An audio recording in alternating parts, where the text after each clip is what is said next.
blog. I am your host and writer behind 99geek.ca, Andrew Geczy. As primarily a fiction writer, releasing chapters of my books in weekly chunks on my Patreon, like episodes of TV shows when I'm not working nights in a poverty nightmare to make ends meet. I wanted my brand, 99% Geek, to offer more content that might keep people coming back. I don't have much to offer, but I wanted. I've lost my place. I don't have much to offer besides my writing, but I'm passionate about pop culture and try to keep myself as up to date on politics, science, and art as I can. Being a huge TV nerd, I run down the best shows of the week, go over all the major news headlines, people who have maybe gotten too tired to follow regular news, and before anything else, I highlight something cool and geeky for the week. Remember, you can follow along by going to patreon.com/99geek. This is Geekly Weekly number 82 for the week of Friday, January 22nd. And this week's highlight is Forgotten Realms. I don't know if I don't know if you were, if you're a fan of Forgotten Realms. I was a huge fan of Forgotten Realms growing up. Some people might know what that is. Some people might have heard about it in some context or another, but never really quite figured it out. It's connected to Dungeons and Dragons. Probably the first thing you should know is that Dungeons and Dragons is not a setting or a world. It has settings or worlds, many of them. I believe the default one is Eberron. I can look that up. Eberron. I believe that's a thing. I'm not making that up. Might have spelled it wrong though. Apparently I spelled it wrong. One B, two R's. It's let's see if there's a map. Eberron map. How big? So it's kind of like it looks sort of like Australia, I guess, kind of.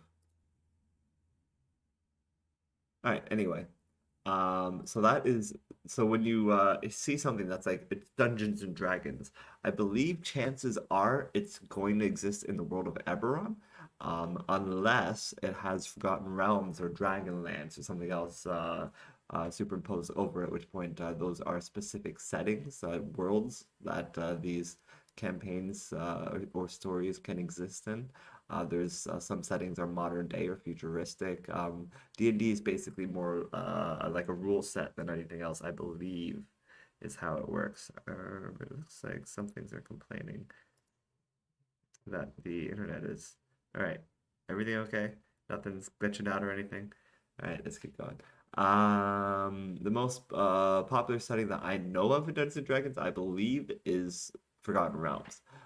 It's my personal favorite. I don't know if other people would argue that it is the most popular one. Am I being too loud here? Let me change my setting. All right.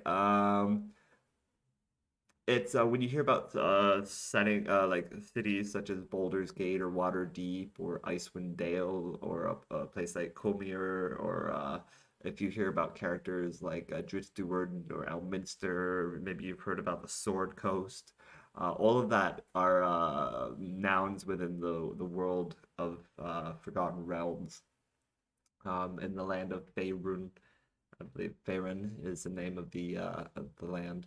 Um, I've never actually played Dungeons and Dragons before. If you're new to 99% Geek, you might not know, but I have no friends. And even when I had friends, they weren't exactly the type to play Dungeons and Dragons. I've always wanted to play Dungeons and Dragons. No one has ever really invited me. But I used to read the books and play the video games, and that was very much my shit. And I've been reading a lot lately, which is weird for me. I'm not the guy to usually make time to read. I'd rather watch or play something, because I'm not really my own demographic. But I've been reading stuff I always wanted to read, as well as some stuff I used to read. And I'm surprised by the Forgotten Realms books. They're actually really good, at least the ones I've looked at so far. I don't know how many of you are into medieval fantasy. Perhaps you're like me. Maybe you enjoy Lord of the Rings. Maybe you find the books a little boring, but you think the movies are a lot of fun. And you kind of always wondered. I don't. I've met people who say that they're against medieval fantasy. Like, oh, I hate all those elves and dwarves things. It's like, well, how do you know that? Oh, well, I watched Lord of the Rings, or I just don't like the idea of magic or whatever.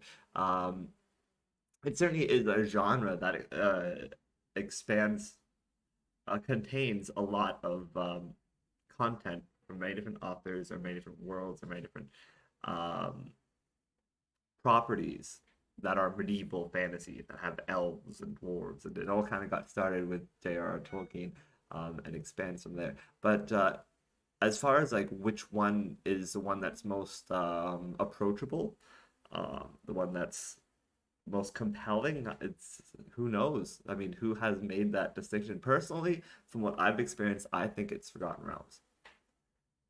I think if you want the definitive sort of like elves and dwarves and dragons and magic and wizards, most people would point to Lord of the Rings, and certainly the movies are the best you can get. But if you're looking for just a property that's approachable and accessible and entertaining, as well as being expansive and deep and um, huge, then I don't think there is a better option than Forgotten Realms. I mean, I maybe that's just showing exactly um, how not well read I am in that I would say that Forgotten Realms is one of the best of this sort of genre. But as far as I can tell, like I've recently gone back just to check some of it out, and it's really great stuff. And it's featured in many games. I've already mentioned Baldur's Gate, which is a great franchise and a great starting point for people who want a taste of the universe. You don't have to read. Um, so I'm always promoting reading, of course, to people who aren't me. Um, there's Neverwinter Nights is another game made by the guys who made Baldur's Gate, and we'll start with Baldur's Gate. It's just Baldur's Gate is an incredible game. Baldur's Gate 1 and 2, the second game, one of my favorite games of all time, is they say there's over like 200 hours of content in this game. It's huge, and it's a real classic. It was made a long time ago. I think it was made before 2000, like 1996 or something like that. It was one of the first it's especially one of the first RPG experiences where like you make choices that change the way the game plays out, like that sort of Fallout experience. I think Fallout, I guess, was before Baldur's Gate, um, but Baldur's Gate kind of took that idea and ran with it. Um, I think probably Fallout even does it better technically, but you don't really, I don't know. Anyway, the point is that Baldur's Gate, great game. You should check it out. Probably that's the best place to start for anyone if you haven't played it before. There's also Neverwinter Nights MMO. There's Icewind Dale. There's older games like Pools of Radiance, Benzo Berenzin. But honestly, just start with Baldur's Gate. It's a great introduction to the whole world of Forgotten Realms, in my opinion. As for the books, I grew up on R.A. Salvatore. He also wrote a Star Wars novel where he killed Chewbacca by dropping a moon on him. So apparently there is a controversy on the internet, a war going on between people who like R.A. Salvatore and people who don't like R.A. Salvatore. Um, People who insist that he's a horrible writer. Uh, I think the most regular consensus is that he's middle of the road, that he's a great starting point or a great person that gets people in because he's the one that writes Dritz Duerden, who created the character, who is a very popular night elf character, like the one good night elf. He's like a vampire with a soul, or like that sort of trope of like they're evil, but this one's not evil. And then everyone's like, "Whoa, he's the coolest character ever, and he's also a badass who murders everyone and has multiple weapons that he carries in each hand and just again murders everyone." He's a badass, so everybody loves him. Um, and he has something like 30 books now. I think I read he's released something like 30 books featuring Dritz Stewart and this multiple weapon wielding badass. I might as well walk around with sunglasses and a trench coat. um, but those books are always a great place to start. He also has a series called the Cleric Quintet, which is about this cleric who is being written. He's an apprentice cleric who's being trained at this school, and then shit happens, and he goes on this crazy adventure and becomes the greatest cleric of all time by the end of it. And it's a cool, steady progress through his life, and it's fun. It's a great read. And that character then comes back again in one of R.A. Salvatore's later books. Um, Later Dritz Duerden books. His Geczy books, there is it. The first one he ever wrote was Icewind Dale, the Icewind Dale trilogy. But then he wrote a prequel series, and I think a lot of people say to start with there, and then do it chronologically. I don't really like the first two books in the prequel series. They all take place in what is known as the Underdark, or Menzoberranzan, which is underground land of the Dark Elves. And personally, I hate things that I hate, like in video games when you spend hours in a dungeon or something. I start to feel claustrophobic and like just want to see the sun again. And so entire books that exist underground really was not my sort of thing. So I wasn't a fan of the first two books, but then the third book I found was entertaining, and from there on out, it's just like great time, good read. My personal favorite is Passage to Dawn, though I read a lot of people suggesting that he peaks with Icewind Dale and it's just downhill from there, which is a great thing to point out. But what I saw a lot of people suggesting is that he's very much a middle of the road as far as writers for the franchise are concerned, and that there are, in fact, a lot of other books written by other authors that are definitely worth checking out, even though they are less popular, which is exciting to me because I'm currently at a stage where I'm kind of going back into the stuff I was into and exploring them in an OCD sort of way, like Star Wars, Star Trek. All those things, trying to watch them from beginning to end chronologically, and so taking that to everything I love, and now I'm taking that to Forgotten Realms, and I'm starting with a book called Evermeet that's about the history of the elves on this mystical island called Evermeet, and it's a fascinating story, and it's just reminding me of like, man, this is actually a great fantasy series. I don't understand A, why there hasn't been movies in the Forgotten Realms universe. B, why it's not more prevalent or popular. Maybe just because, as I said, maybe I'm just not well read, and there's tons of books that are.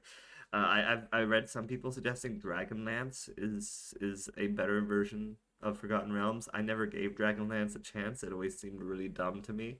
It always seemed like, so what, everybody just has, it's like How to Train a Dragon. Everybody just has their own dragon, I guess, or something, and then just ride around on dragons and make out. I would read that. It's like, hello, Augustine of the Dragon Clan. Hello, Roberto of the other Dragon Clan. Let's make out. Okay. Then the dragons make out too. This turns into the hardcore porn. Fantasy porn. That's what I'm gonna do with my life when I now that I'm seeking new employment and a new direction in life. I'm gonna become a porn director, creating a new genre of porn that's high fantasy porn. It's gonna be great. Tentacle monsters and everything. Beholders. We're gonna have women being fucked by beholders and men being fucked by beholders because we don't want to be sexist. So equal opportunity fuckings by beholders. Mind flayers. Oh, that'll be sexy. They'll mind fuck you as well as physically fuck you. We're really going somewhere with this. I think we've got something here, and we should not tell anyone until we've sorted out how to best make money off of this. All right, moving on to the Geekly blog. Sorry I spent so long talking about the highlight of the week. I think it's probably preferable to talking about my life anyway. I was up super late last night, so sorry about this being released super late. I think I went to bed at like 4:30ish. I didn't wake up till 11, and even once I was up, I hadn't written the highlight or the blog yet. So I was sort of typing and going down rabbit holes about Forgotten Realms and looking at maps. Oh yeah, I was gonna pull up a map of the Forgotten Realms so you guys could see how crazy this world is. Map. Look at the size of this thing. This thing is like, you can't really tell from this how big this thing is, but it is huge. Absolutely. I think I actually, can I, let's see here. I think, because I already downloaded a copy of this. Might be able to switch to it. Nope, that broke everything. Everything's broken now. What am I done? How do I get you to see this? I guess I can't. And then she said there was no way. Oh, why don't you just delete the file? Well, I tried. You're welcome. All right, fine. So I can't do that. Redone version. Let's see if we can pull it up so we can see it on here.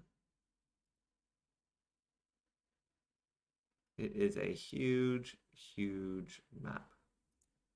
And it's massive. Like again. Okay, here's what I know of the world. Um, I know of Icewind Dale. The I know of Icewind Dale. I know about Luskin. That's the merchant city that sort of borders Icewind Dale with the rest of society. Icewind Dale's like the northern tip of the Sword Coast. I mentioned the Sword Coast earlier. This is the Sword Coast. See, the Sword Coast. Huge freaking world. And there's like there's Neverwinter. It's the city that's along the edge. We continue down Waterdeep. I mentioned all of these. That's all just this one coast. Every story I know of within this universe, like the Baldur's Gate games, take place at Baldur's Gate, obviously, which is down here. Baldur's Gate is right there. Um, and I know, as I said, Waterdeep. Generally, I think Waterdeep is like the port city of the world. So like a lot of ships generally end up at Waterdeep at some point. Um, the book I've been reading takes place all the way off the map because this is just the one continent. And as I said, every story I know of exists mostly along this one sword coast. And yet there's so much more to this world I don't even know about. The continent of Am, that's where most of Baldur's Gate 2 takes place. And then that's largely it. Like that's everything I know, and I've read probably like 20 books in this world. I'm not even sure where the Cleric Quintet takes place, honestly. I know at some point, uh, Dritz gets kind of thrown somewhere into the middle of the continent here, like Cormier area, because he meets with the quintet. I wouldn't know. I honestly wouldn't know much else as far as geography of the world besides that coast. I just know the coast, and there's this whole other world. That coast was just this. So all I know is like that that area, that tiny area there, and then Evermeets is somewhere way off of here, somewhere over here, um, and then there's all sorts of crazy shit here that I don't even know anything about. Who knows what the hell is going on in any of that? And this isn't even like the full map. This is just the one continent. Um, you can see it colored different ways. Let's look up this Forgotten Realms map. Forgotten Realms map. This is when I was like looking up where the hell Evermeet was. And I was like, what do you mean Evermeet is off the map? Like, show me more. Maybe this one will show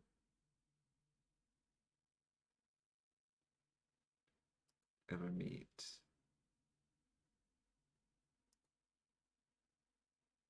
Who broke it? It's broken. Um, oops. Yeah, I think that's Evermeet.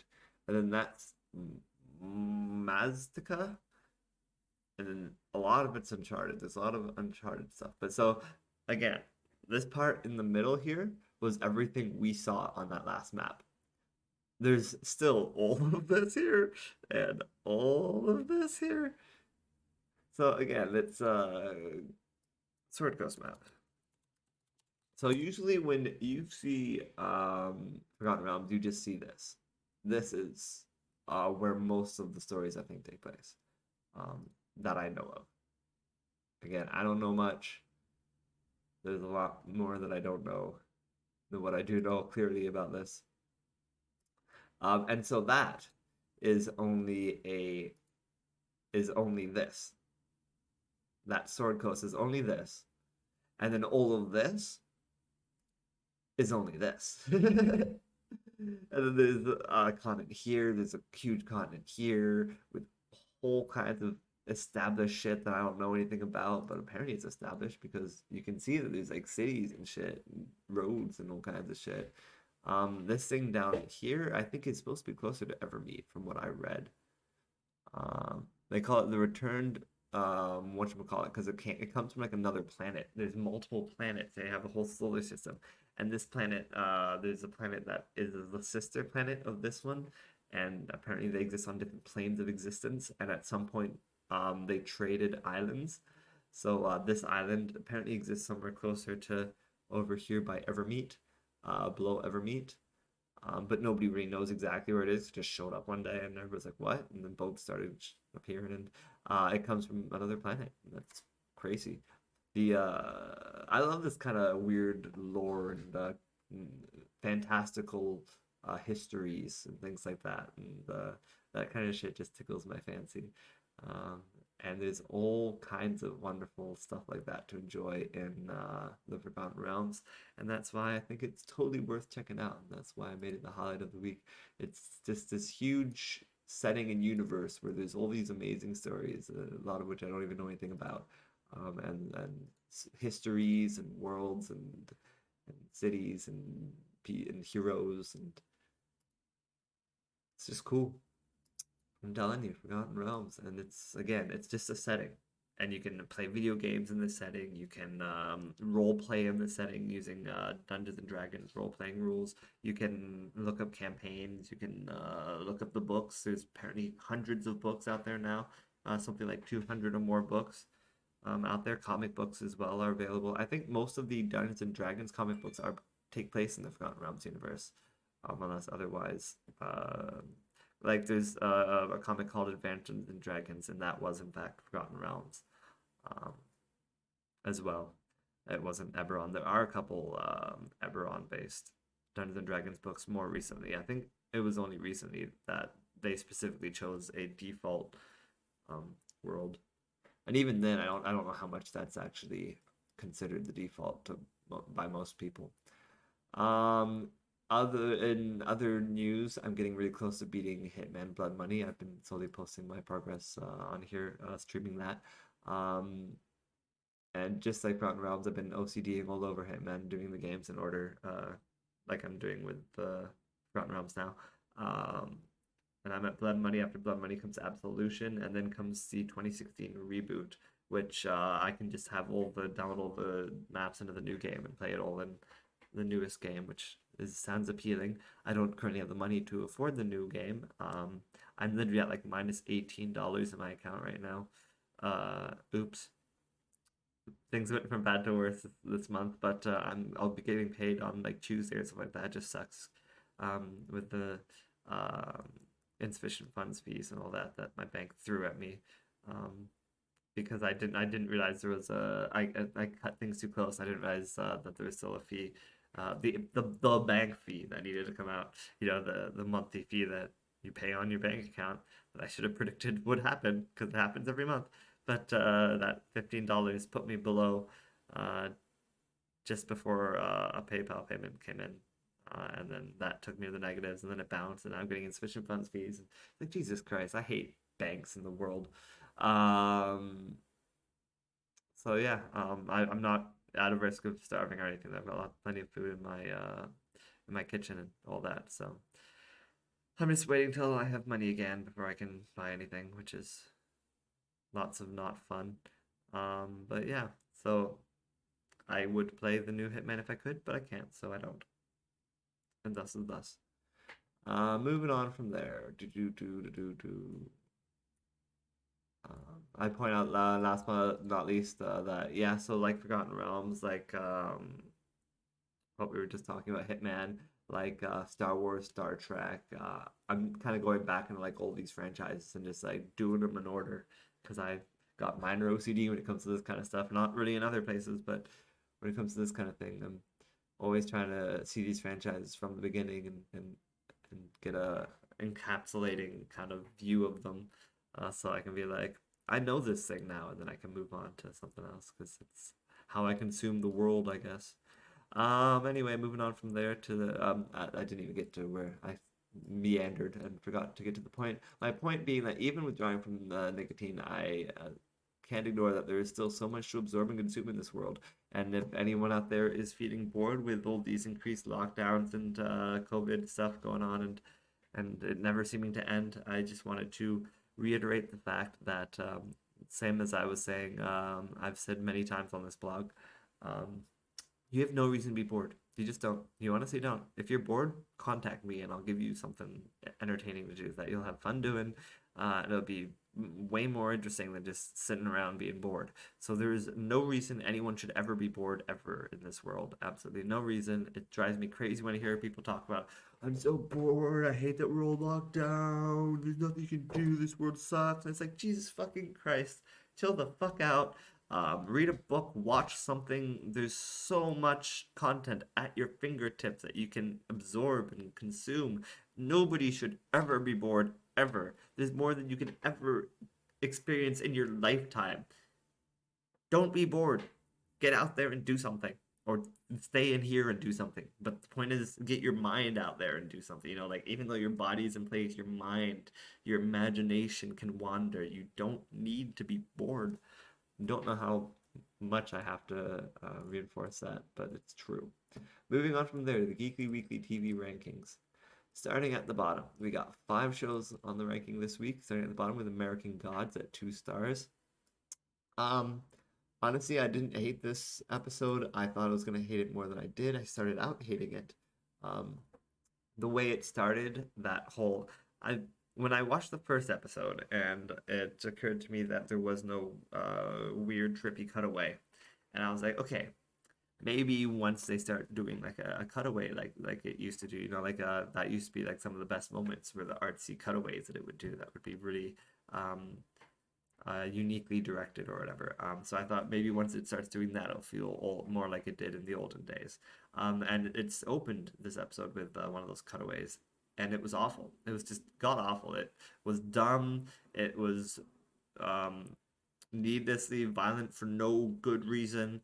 It seemed to not understand what made the show good. And so at that point, watching that first scene, I was ready to just give up right there. I was ready to just be like, you know what, fuck this show. I was going to give up with it. I stuck with it. I don't know why. And I'm kind of glad I did because I'll be honest, I feel like the show got better. It started to improve. I mean, from 0 stars, from I want to get out of here, it started to improve right away. But it really kind of uh, after the first quarter, I think it started like, okay, fine, I'm getting into this. By the end of it, I was like, I'm not hating this so much, but I still feel like it's the weakest season so far. Um, it gave me things and characters that at least maintain my interest, but that's about as much as I can say. It's just so sad how bad the show is compared to the art that was season one. I am excited, however, about the trailer for next week, showing Emily Browning coming back. I missed her. My favorite character this week was a young high school looking girl who was crushing on Channel Moon, and then she went missing at the end. So hopefully she's not dead. Fingers crossed. Moving on from there to the number 4 on the list, Batwoman at 2.5 stars. It was fine. I don't think it did anything great or necessarily worth watching. I didn't find anything offensively bad either.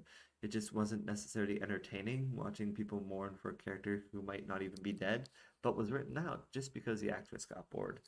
Um, the new character to replace her is sort of random, not doesn't seem to be really connected to anything.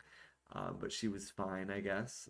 I didn't necessarily have a problem with anything I watched. Again, this it was just about as mediocre of a premiere as you could get. I call it a pilot for some reason because I wrote the wrong word there, but it's a premiere. I guess you could consider it like a second pilot to because the show's being restarted now that the main actress is gone. But yeah, it was just bland, mediocre, and not terrible, but fine. Moving on from there, number 3, that we're at the top 3 already because it's so little on TV these days. There was a few other things I could have watched. The new Walker Texas Ranger show. I didn't even give it a chance. It was on last night. I don't know why they're trying to trick us, make us think that Jared Padalecki is secretly Chuck Norris. I know he's not. He doesn't even have the beard. Like, come on. They can't fool me. There's only one Chuck Norris. That's Chuck Norris. And I don't even like Chuck Norris, but I can't deny that he is the strongest of all time. And Jared Padalecki is not Chuck Norris. Um, so I didn't watch that. And I don't watch Prodigal Son, though my parents insisted it's a really good show. I told them that I'm just not interested in it because it's like procedural, isn't it? But I think the real reason why I'm not interested in it is because um, it seemed too similar to Blacklist when it came out. You know, like it came out as like He's a bad dude and he's in jail and his there's a person connected to him who has to use him to solve crimes now, and it's like, oh, so this is just Blacklist, but instead of James Spader, it's Michael Sheen, which, yeah, again, is fine. I get it, cool, awesome. I like Michael Sheen too, and I like James Spader. I don't know why I'm not watching both of these shows, but I guess it's just not. I think I started watching the first season of Blacklist, and it just, by like 4 episodes in, I was just like, this isn't appealing to me. I'm not enjoying this. Goodbye.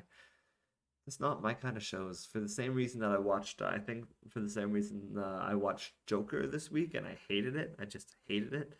I can kind of see the, in my opinion, the best scene was the scene in the TV studio. I feel like once he embraced being the Joker, I could both see the Joker in his performance, and I could see how we got from where we were to the Joker. So, on that sense, I feel like the movie succeeded. So, congratulations to the movie of the Joker. But as far as enjoyment goes, I just didn't find it very entertaining at all. It's not a fun movie to watch, which is what I was expecting, which is why I didn't watch it until now. And everybody would, like you tell someone, oh, I haven't seen the Joker, but it doesn't seem that good, and they're all like, it's the best movie ever made. What are you talking about? You didn't see it, you don't know. You gotta see it to know the brilliance of the movie. And it's like, it was exactly what I was expecting it to be. It gave me nothing more, nothing less. Maybe his performance was great, sure, but it was still just, I don't like those kinds of experiences. I just don't. It's not my cup of tea. I'm sorry. I would rather not spend 2 hours torturing myself like that, personally. But anyway, so top three TV shows of the week. Sorry, that was a weird tangent. WandaVision was number three on the list with 4 stars. I kind of expected it to be a 5-star show, and it was a little bit disappointing in that sense. The 2 episodes were released together on Friday, and I'll be honest, I didn't absolutely love them. I didn't hate them or anything, or felt that they were bad, kind of bland maybe. They did everything the trailers promised and nothing more. I saw nothing I didn't expect, and what's more than that, I didn't find any of the comedy particularly funny. That, I would say, is the biggest flaw. Because then, like, what exactly am I watching? Like, when it, because they, especially in the first 2 episodes, they don't do much to advance the story. It's like, no, we're having a fun time in this artsy sort of city, sitcom-y sort of world, and we're just gonna explore that and enjoy that for a little while. It's like, cool, that's fine, but it's not funny. It's just the sitcom-y stuff is not funny at all, and then they have laugh tracks that go off as if people are making jokes when they're not making jokes. They're just kind of saying things like, "Oh, Wanda, I'm gonna go check the window now." Ha ha ha ha ha! He's checking the window. Ha ha ha ha ha ha ha ha ha!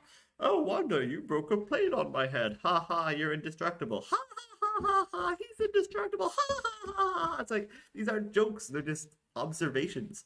Like, it so was not funny. It was frustrating. It was an hour. It was like, it was an hour of watching the TV thinking, oh, well, shucks, look at how clever this is. And while smart and interesting, sure, was it entertaining? No, not really.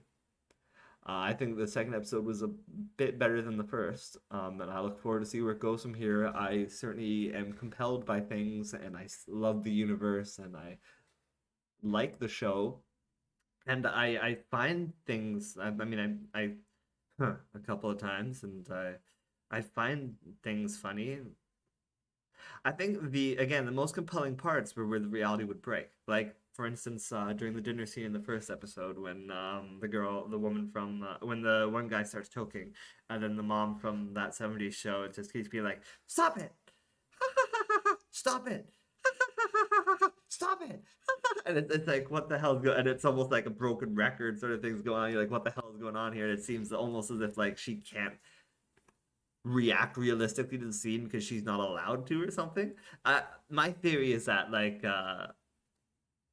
obviously maybe Wanda is creating this world and she's controlling people, but it definitely seemed like they're forced into a tone, and so like she even though her husband was choking in front of her, she couldn't break the tone of this 50s sitcom thing, so she was stuck in this like broken loop like a computer. fearing for the life of her husband, but not being able to feel that fear.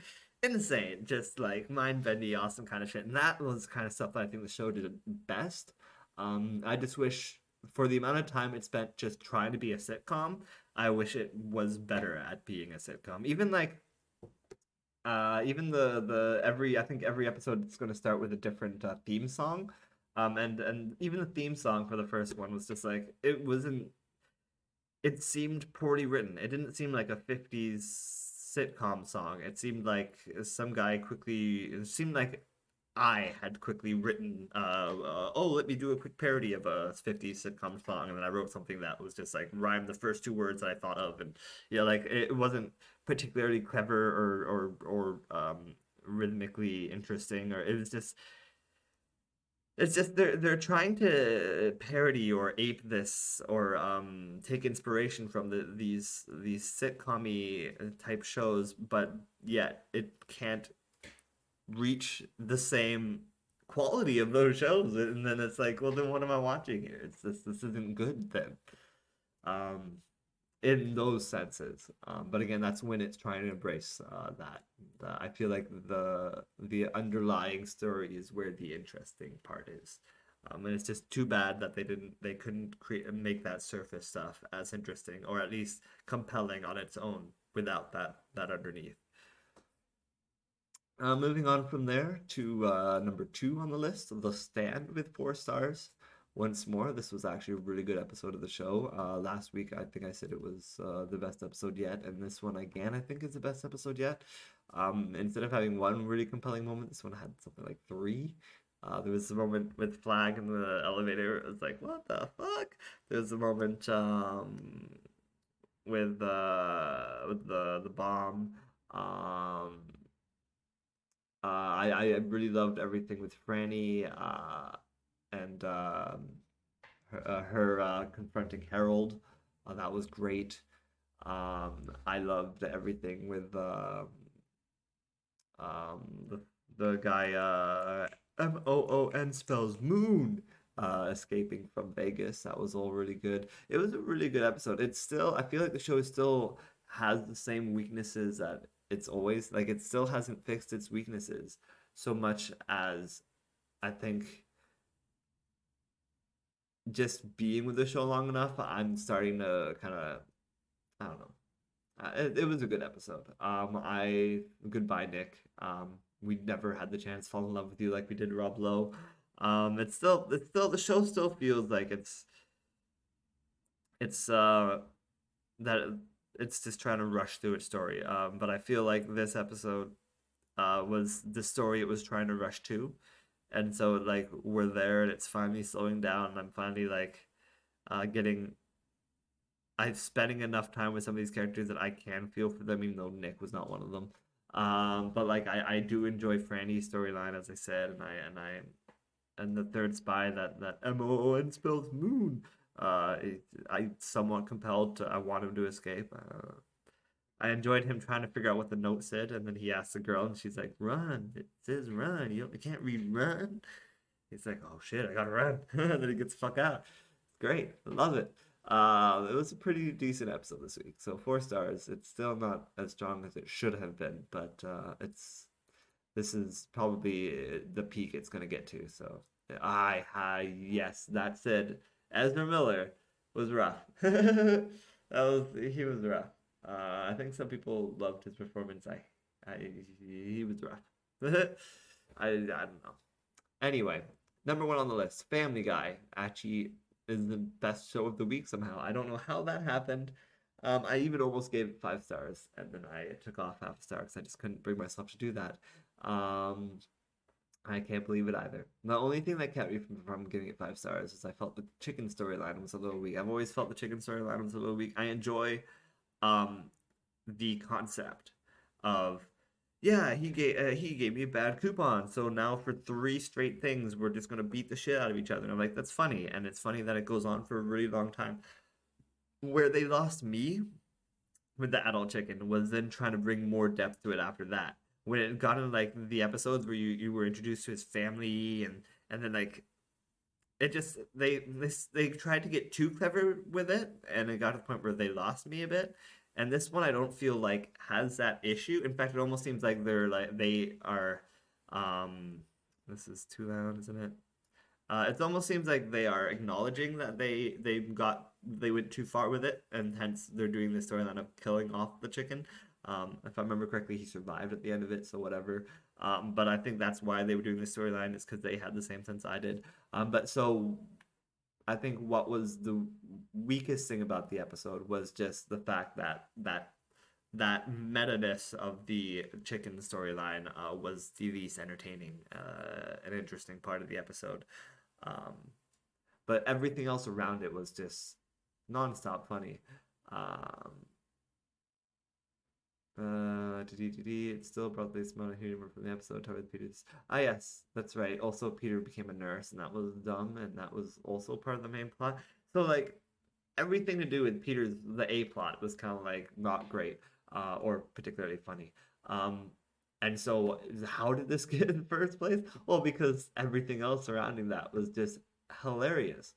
And I guess when an episode is as funny as this episode was, it's not that hard to have an unfunny A plot. Like if the cutaways are super funny and the B plot is super funny and you're laughing just nonstop throughout the whole episode, um, then maybe the A plot is okay on a normal episode, but then on this episode, because everything else is so funny, it drags the episode down a little, or even just slows it down. Because I mean, you can't just laugh for 30 straight minutes. You can. I felt like I was for most of this episode, because it was just fantastic. The part of the beginning with Meg being an X-Man was just it tickled me so much, and I just laughed and laughed and rewound and watched it again. The way she, because they do the thing where she's like Quicksilver, and she's running around the room for no reason whatsoever. It's like I think someone was it Chris that sneezed, and he's like sneezing, and then she starts running around the room to like one would assume save them from the sneeze, but then you quickly realize she's not saving them at all. It involves like she puts a speaker over Lois, so it just drops on Lois's head, and everyone just gets their asses kicked. Brian and Stewie kick each other in the groin. Peter punches himself somehow, and then Lois is just sitting there after. It's like, ah, God damn it! Who the fuck is an X-Man? Like one of them secretly an X-Men. Nobody knows which one, but they just keep getting their asses kicked for no reason. I don't know. I thought it was hilarious. And then there was a whole storyline with Brian thinking that he was a cat. That was great. The jokes are just all on point. Peter playing imaginary sports, but like he's the trope of it's an abandoned basketball arena, and you've got that one guy who always wanted to be a basketball star, and he's standing by himself, and he's imagining that the people around him, and he's dodging around, and he's doing the alley oop, and he's got it, and he scored just at the buzzer, and the crowd goes wild. There's nobody there, and he's imagining it all. But Peter does that. Except he like goes for the shot and then he misses and it goes out of bounds. He's like, damn it! Then he trips and like he keeps going through like a failing to, and then he gets sent down to. Oh, I think it was like baseball and he misses the strike three. He misses it. He has to go down to the minor leagues and then he has to go down to like the sandlot and he just keeps like failing at even the imaginary sports. That was amazing. Anyway. Family Guy, strangely hilarious last week and absolutely worth watching. And somehow in a week where I guess the other shows, I mean, again, The Stand was the strongest it's been. It's just not that strong of a show. WandaVision could have could have been stronger. Batwoman, American Gods, both not great. So I mean, it was just a kind of a weak week, and Family Guy got the win.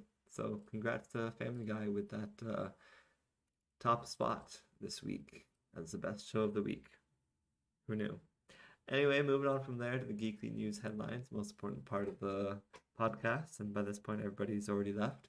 Starting at the top, the QAnon shaman wants a Trump pardon for storming the Capitol, and spoiler alert, he didn't get it.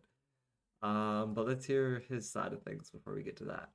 The QAnon shaman wants a Trump pardon. This is a story on Vice.com by David Gilbert and Greg Walters. Jacob Chansley, that's his name, that's his picture, who used a bullhorn to call for the assassination of several congresspeople, told Vice News that he regrets nothing. So why would we give him a pardon? In between taking selfies on the floor of the Senate and using a bullhorn to call for the assassination of several congresspeople, Jacob Chansley, aka the QAnon shaman, took time out of his busy insurrection schedule to write a message to Vice President Mike Pence. It's only a matter of time. Justice is coming, Chansley said in a threatening note, quoting directly from a message posted last September by the anonymous leader of QAnon. This revelation was contained in a court filing in Arizona, where prosecutors are arguing that Chansley, who also goes by the name Jake Angeli and believes he's an alien, oh really, should not be, I would love for them to go into more detail about that, should not be allowed out on bail because of threats he's made to attend next week's inauguration of President-elect Joe Biden. Fair. Chansley last week told Vice News that he regrets nothing and was planning to travel back to Washington, D.C. on January 20th. Well, that never happened for anyone. But now a lawyer representing Chansley is calling on President Donald Trump to pardon his client, claiming the QAnon icon only entered the Capitol because he was following the directions of the president. My client had heard the oft-repeated words of President Trump, Albert Watkins told Vice News in an email. The words and invitation of a president are supposed to mean something, given the peaceful and compliant fashion in which Mr. Chansley comported himself. Really? It would be appropriate and honorable for the president to pardon Mr. Chansley and other like-minded peaceful individuals who accepted the president's invitation with honorable intentions. He was inviting us into the Capitol grounds.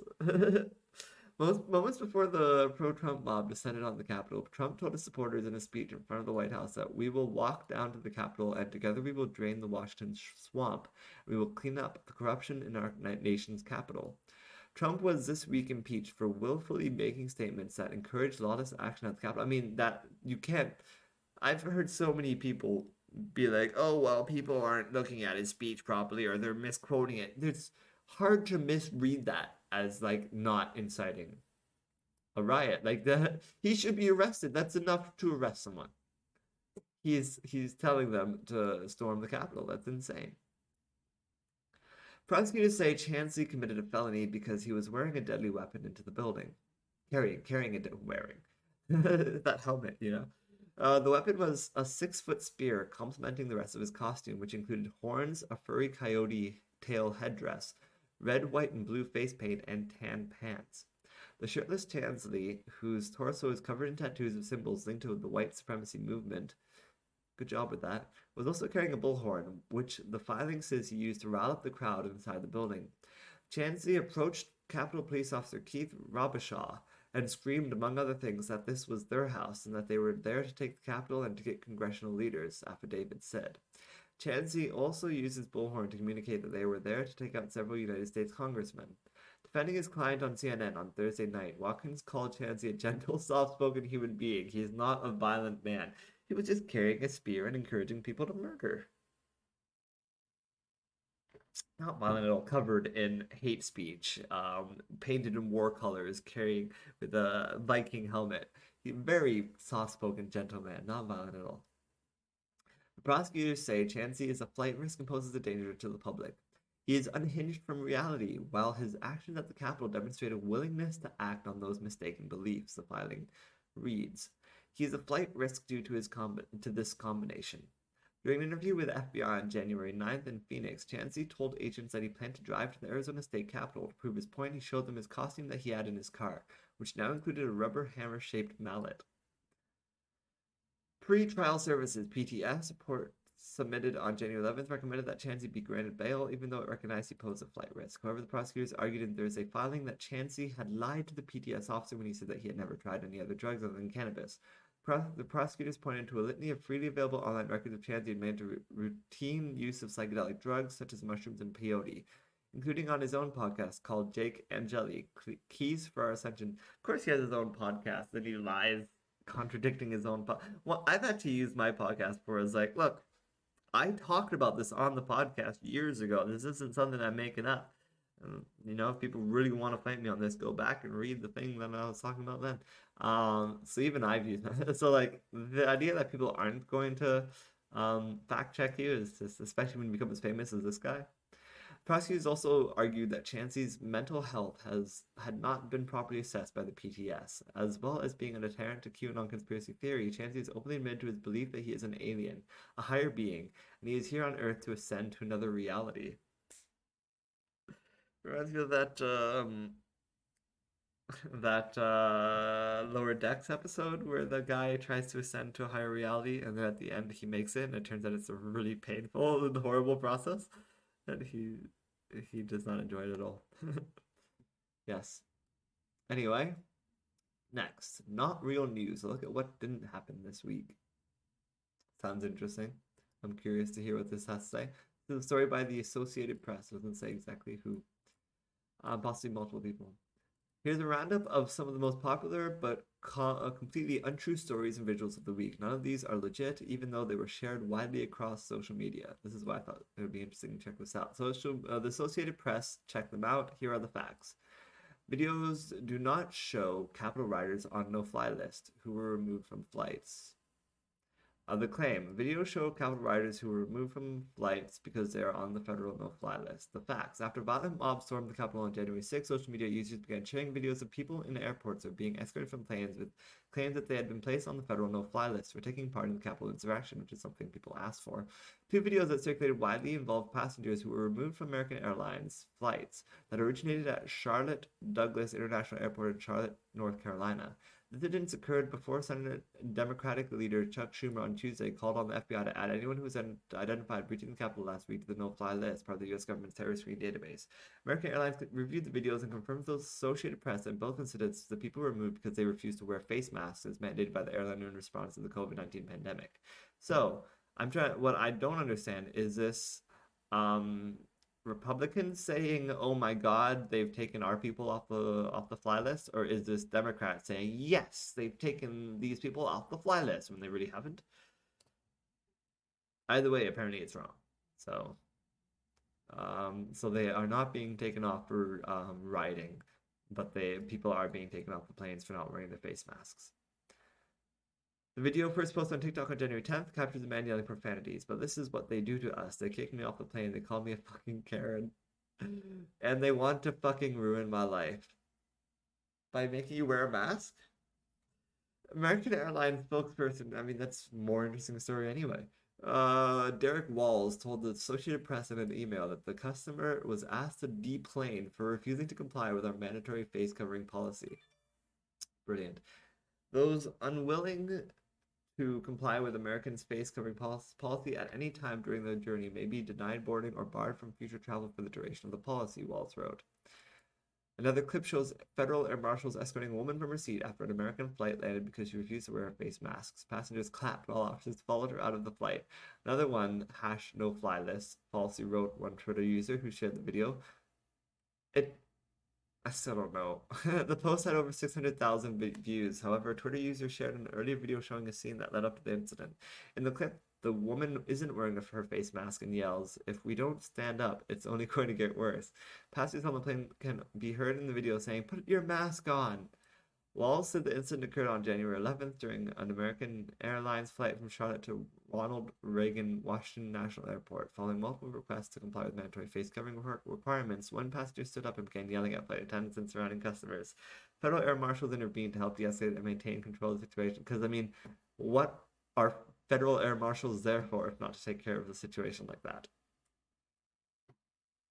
That's a great story. But yeah, the reason I want to know whether it's Democrats or Republicans making up this fake news is because I'd be interested to find out that there's an equal movement of fake news within the Democratic side of things.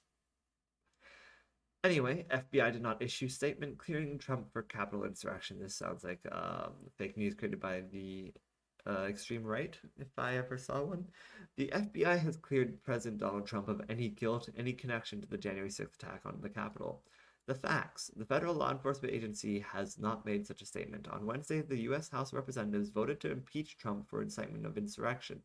The president had urged his supporters to come to Washington on January 6th, protest election results on the day Congress was set to certify Joe Biden as the winner of the 2020 presidential election. At a rally that day, Trump made repeated calls to his supporters to fight. "If you don't fight like hell, you're not going to have a country anymore," he said. As Trump was speaking, his supporters began storming the Capitol in what became a deadly siege. On January 7th, press call with reporters. Federal law enforcement made clear They are looking into everyone who might have been involved in the attack on the Capitol. Yes, we are looking at all actors here, not only the people who went into the building. Michael Sherwin, the acting U.S. attorney in Washington, said, adding that they could also look at anyone who may have played an ancillary role. We will look at every actor in all criminal charges. While some legal experts have said Trump may have violated federal law by inciting a riot, the legal bar for such a prosecution is high. On January 8th, the prosecutor in Sherwin's office told reporters he did not expect that charge to be filed against Trump or others who spoke at the January 6th rally, though he did say prosecutors will follow the evidence. Yet social media users are spreading false information that the FBI has definitively exonerated Trump from any responsibility. The FBI has just cleared President Donald Trump of any guilt, any connection to the January 6th attack on our state capitol, says one man in a video that has been viewed by more than 80,000 people since it first posted to YouTube on Wednesday. The FBI has just released their findings that this was pre-planned and and it had nothing to do with President Donald Trump, he says.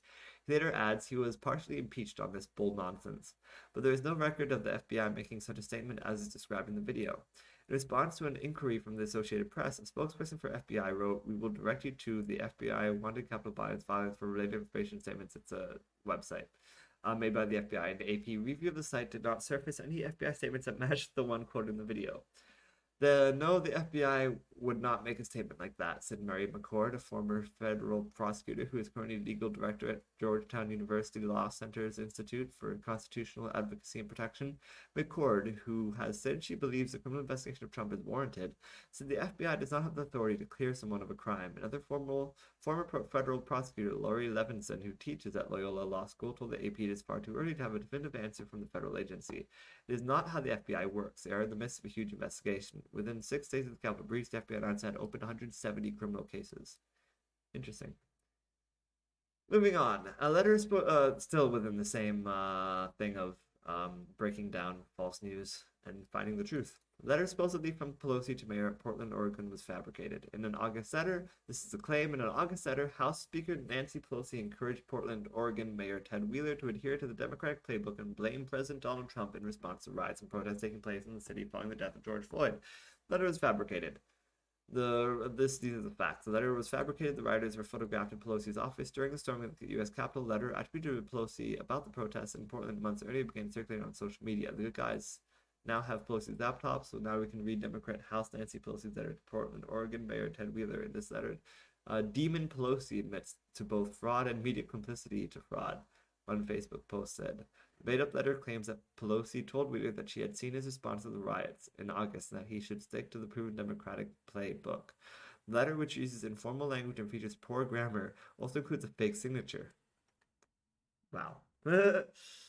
People are fucked. The extreme right-wing party right now is just fucked. Moving on. Trump did not invoke the Insurrection Act of 1807. It has been officially confirmed that the Insurrection Act has been secretly signed by President Donald Trump. The facts. That was the claim.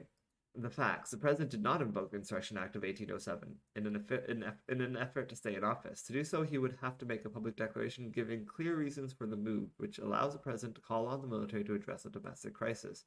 Posts circulated before the inauguration saying the move would keep him from being removed from office or being impeached. The U.S. House of Representatives impeached him for a second time on Wednesday. This time, the charge was incitement of insurrection for the deadly siege on the Capitol. Post circulating a video making the claim urged Americans to stock up on food, gas, and prepare for a lockdown under the act. Ridiculous. We're moving on. Next claim. Photo shows young people in Uganda stopping a policeman from stealing a ballot box during the country's presidential election on Thursday. The facts. The photo was taken by the Associated Press during Uganda's last presidential election in 2016. It shows a policeman struggling to keep hold of a ballot box as voters surrounded him after a long wait to vote. In that February 2016 vote, incumbent Ugandan President Yoweri Museveni secured a fifth term in office in an election marred by violence and controversy. A police officer struggles to keep hold of a box containing voting materials as excited voters surround him after waiting over 7 hours without being able to vote at a polling station in Gigaba, on the outskirts of Kampala in Uganda, Thursday, February 18, 2016. Read the caption of the original AP photo. The 5-year-old image was circulating anew on Thursday as Ugandans returned to the polls in another tense presidential election. View stopping a policeman from stealing ballot, read one tweet with the photo shared more than 1,000 times on Thursday. Eat more water. Okay. Anyway, that was all the. I just thought it would be interesting to take a look at some of the false news that's going around on the internet and see what the realities were to those false stories. Moving on from there. Records. Trump allies behind rally that ignited Capitol riot. What does that have to do with records? I don't know. The Trump allies behind rally that ignited Capitol riot. This is by the Associated Press, Richard Lardner and Michelle R. Smith of the Associated Press. Members of President Donald Trump's failed presidential campaign played key roles in orchestrating the Washington rally that spawned a deadly assault on the U.S. Capitol, according to an Associated Press review of records, undercutting claims the event was the brainchild of the president's grassroots supporters. A pro-Trump nonprofit group called Women for America First hosted the Save America rally on January 6th at the Ellipse, oval-shaped federally owned patch of land near the White House, but an attachment to the National Park Service public gathering permit granted to the group lists more than half a dozen people in staff positions for the event who just weeks earlier had been paid thousands of dollars by Trump's 2020 re-election campaign. Other staff scheduled to be on site during the demonstration have close ties to the White House. So you're saying they funded the siege? Since the siege, several of them have scrambled to distance themselves from the rally, I bet. The riot at the Capitol, incited by Trump's comments before and during his speech at the Ellipse, has led to a reckoning unprecedented in American history. The president told the crowd to march to the Capitol and that you'll never take back our country with weakness. You have to show strength and you have to be strong. A week after the rally, Trump was impeached by the House of Representatives, becoming the first U.S. president ever to be impeached twice. But the political and legal fallout may stretch well beyond Trump, who will exit the White House on Wednesday before Democrat Joe Biden takes the oath of office. Trump had refused for nearly 2 months to accept his loss in the 2020 election to the former vice president. Women for America First, which applied for and received the Park Service permit, did not respond to messages seeking comment about how the event was financed and about the Trump campaign's involvement. The rally drew tens of thousands of people. In a statement, the president's re-election campaign said it did not organize, operate, or finance the event. No campaign staff members were involved in the organization or operation of the rally, according to the statement, and said that if any former employees or independent contractors for the campaign took part, they did not do so at the direction of the Trump campaign, which seems like a lie to me. At least one was working for the Trump campaign this month. Megan Powers was listed as one of 2 operations managers for the January 6th event, and her LinkedIn profile says she was a Trump campaign's director of operations in January 2021. She did not respond to a message seeking comment. The AP's review found at least 3 of the Trump campaign aides named on the permit rushed to obscure their connection to the demonstration. They deactivated or locked down their social media profiles and removed tweets that referenced the rally. 2 blocked a reporter who asked questions. Caroline Wren, a veteran GOP fundraiser, is named as a VIP advisor on an attachment to the permit that Women for America First provided to the agency. Between mid-March and mid-November, Donald J. Trump for President Inc. paid Wren $20,000 a month, according to Federal Election Commission's records. During the campaign, she was a national finance consultant for Trump Victory, a joint fundraising committee between the president's re-election campaign and the Republican National Committee. I need more water. Wren was involved in at least one call before the pro-Trump rally with the members of several groups listed as rally participants to organize credentials for VIP attendees, according to Kimberly Fletcher, the president of one of those groups, Moms for America. Wren retweet. Do we even need to keep reading this? You can read this yourself by going to patreon.com/99geek and checking out the Geekly Weekly number 82. It's the 3rd thing on the list, so maybe I should start numbering these so that it would be easy for people to find things. But it's the 3rd one down on the list, and it just goes on. The point I'm trying to get from this is that Trump allies and the Trump campaign directly were involved with the Capitol riot, and that certain people, clearly, as that article showed, were even paid by the Trump campaign, which is disgusting and unheard of, and yeah, now you know too. Moving on from there, Ontario COVID-19 cases appear to have plateaued. That's great. I live in Ontario, so I'm glad to hear that. So the story by Karen Ciolin from City News, Toronto City News. There was rare optimism in Ontario's fight against COVID-19 Monday, as Chief Medical Officer of Health said there are early signs that the Boxing Day lockdown is working. Basically, for the past long while, I've been watching every single day the amount of cases going up. Just every single day, went up again. Every single day, went up again. Went every single day, went up again. Finally, I think a couple days ago, it plateaued. It stopped going up, and that's fantastic. It's great. We're in lockdown right now as a country, so that's fun. As a province, at least. Not, I don't think the whole country, but the province is in lockdown. And we're not supposed to leave our homes. So it's nice to know and so many people always argue that lockdowns don't work. Like all these extreme right-wing people are insisting that there is absolutely zero evidence that lockdowns have ever worked. Democrats are full of shit. And as long as you don't look at countries like New Zealand, who successfully locked down and eradicated the virus, as long as you're not looking at reality and only look at the deluded ramblings of my mind, then you can clearly see that lockdowns don't work. But they do work. So, there you go. Now we know. Good to know. Moving on, a Thai woman sentenced to 43 years for defaming monarchy. This sounds horrible. This is a story by Vice News by Anthony Esquera. Thai woman, I already read that part. Thailand's royal insult laws are some of the toughest in the world. A Thai woman was sentenced to 43 years and 6 months in prison on Tuesday for insulting the monarchy, a record verdict at a time when royal defamation cases are soaring in the kingdom. What the fuck? Former civil servant Anchan Prelert, 63, was arrested in 2015 and accused of posting a series of audio clips deeming defamatory to Thailand's former king, Bhumibol Adulyadej, who died in 2016. So he's not even alive. Thai lawyers for human rights, and she was arrested in 2015 also. So this is okay. So she was arrested in 2015. So she did make the audio clips before he died. I almost didn't catch that. Thai lawyers for human rights, which represented Anchan and called the verdict record-breaking, said the clips were recordings of speeches. So she just posted recordings of speeches, and they called that defamatory and gave her... Anchan's initial sentence was 87 years, but was halved after she pleaded guilty. What the fuck? Thailand's Lees Majest laws are some of the toughest in the world, and each count carries a maximum 15 years in jail.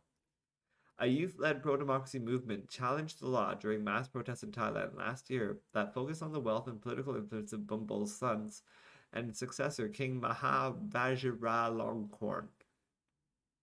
Okay. While authorities initially avoided using Article 112 as the royal defamation law is known, that has changed in recent weeks.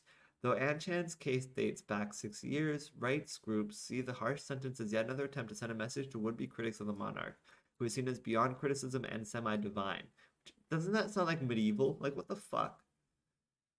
Tuesday's verdict sends a spine-chilling signal that criticism of the palace will not be tolerated and will also be severely punished, said Sunai Phasuk, senior researcher at Human Rights Watch. Thailand's political tensions will now go from bad to worse, he told Vice World News. Since late last year, dozens of activists have been accused of violating Article 112, including teenagers. Protesters have called for the powers of the king to be curbed and for more transparency around his immense riches. A Thai activist who monitored Tuesday's hearing in Bangkok said most people were shocked when they heard the outcome. But I have spoken with Anchan before the verdict, and she's still strong, said the activist, who asked not to be named because of sensitivity over the issue. The palace does not usually comment on the cases. Horrifying. Don't go to Thailand. Thailand is clearly an evil place, living in the Middle Ages, and that's horrible. And I feel so sad for people who are trying to find justice in that country. Moving on from there, 134 vehicles just crashed in a deadly pileup in Japan. This is a story on Vice. Over 100 drivers in northern Japan are waiting to be rescued in below freezing temperatures. This is a story by Hanako Montgomery. At least one man has died from a pileup of more than 134 vehicles in the northern Japanese prefecture of Miyagi. More than 8 people were seriously injured from the Tuesday crashes, according to Fuji TV. State police said that the pileup was caused by a whiteout when wind-blown snow reduced visibility to almost zero. A Twitter user who goes by the name Game Over described driving in the weather condition as like hiding in the clouds. About 100 vehicles remained stuck on the Tohoku Highway in Osaki City 5 hours after the noon pileup, forming a kilometer-long crash site. Wow. Over 200 passengers were involved in the crashes, the Fire and Disaster Management Agency said. Those who require medical care are being transported by local authorities to nearby hospitals. I was going to say, is this what the road looked like? But no, apparently this maybe is what the road looked like. That doesn't even look that bad. That doesn't look like that much of a whiteout. Like, if there's a car, I can see that far ahead. I can stop in that amount of time. What the fuck? How fast were they going that they caused? What the fuck? Rescue teams have closed connecting highways to all traffic, and officials on site are providing drinking water, food, blankets, and emergency toilets in temperatures as low as -4 degrees Celsius. So people are trapped in this? Like they can't just abandon their car and leave? The Japan Meteorological Agency has reported high winds and a decrease in snowfall at the site of the crashes since this morning. Shortly before the accident, authorities reported record wind speeds at 100 kilometers per hour in the region. Police have said blizzard-related car accidents are common in this area. The Tohoku Expressway is situated among open fields, leaving very little to block dangerously high winds. The government has set up a liaison office at the Prime Minister's Crisis Management Center. Interesting. You don't often hear stories out of Japan. But apparently they just had a huge crash of vehicles on a highway. Anyway, moving on. Trump expected to issue flurry of pardons on last day, and that absolutely happened, by the way. This was a story by the Associated Press. President Donald Trump was expected to spend his last full day in office issuing a flurry of pardons and bidding farewell to the American public from a near-deserted White House. And he did. And he did.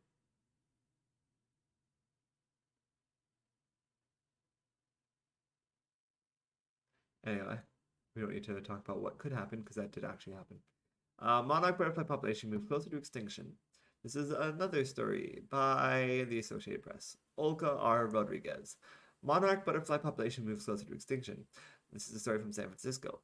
The number of western monarch butterflies wintering along the California coast has plummeted precipitously to a record low, putting the orange and black insects closer to extinction, researchers announced Tuesday. An annual winter count by the Xerces Society recorded fewer than 2,000 butterflies, a massive decline from the tens of thousands tallied in recent years and the millions that clustered in trees from Northern California's Marin County to San Diego County in the South in the 1980s. So there were millions in the 1980s, tens of thousands in recent years, and then this year they only counted 2,000 butterflies? What? Western monarch butterflies head south from the Pacific Northwest to California each winter, returning to the same places and even the same trees where they cluster to keep warm. The monarchs generally arrive in California at the beginning of November and spread across the country once warmer weather arrives in March. On the eastern side of the Rocky Mountains, another monarch population travels from southern Canada and the northeastern United States across thousands of miles to spend the winter in central Mexico. Scientists estimate the monarch population in the eastern U.S. has fallen about 80% since the mid-1990s, but the drop-off in the western U.S. has been even steeper. The Xerces Society, a non-profit environmental organization that focuses on the conservation of invertebrates, recorded about 29,000 butterflies in its annual survey last winter. That was not much different than the tally the winter before, when an all-time low of 27,000 monarchs were counted. But the count this year is dismal. At iconic monarch wintering sites in the city of Pacific Grove, volunteers didn't see a single butterfly this winter. Other well-known locations, such as Pismo State Beach Monarch Butterfly Grove and Natural Bridges State Park, only hosted a few hundred butterflies, researchers said. These sites normally host thousands of butterflies, and their absence this year was heartbreaking for volunteers and visitors flocking to these locales, hoping to catch a glimpse of the awe-inspiring clusters of monarch butterflies. I didn't know that was a thing. Scientists say that butterflies are at a critically low level in western states because of destruction of their milkweed habitat along their migratory route as housing expands into their territory and use of pesticides and herbicides increases.